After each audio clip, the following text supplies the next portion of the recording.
Good evening and welcome this time to the garage. What you'll see here is the culmination of a conversation I had with my partner about what I enjoy doing, and I'm doing a lot of 2mm stuff recently, but I found I really enjoy scratch building, and my Unimat was good, my little Unimat lathe, but this 1956 Myford ML7 slightly more gooder. And it looks pretty naked right now. That's because all the bits and bobs are down here. So this is the casing, some change wheels, the gear cover and whatnot. This is a bag, an empty box full of clothes. Here's the electric motor that goes in. Not original, obviously, but pretty decent.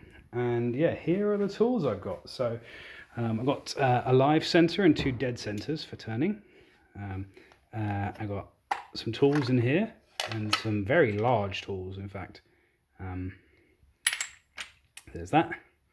An angle plate for setting the tools, because, as you'll see, this tool post is not your garden variety tool post, and in fact is a weird kind of clamp. So you put the tool underneath, like that, and you crank this down, rather than being something that aligns into a slot. So probably something worth considering either changing or figuring out how to use properly.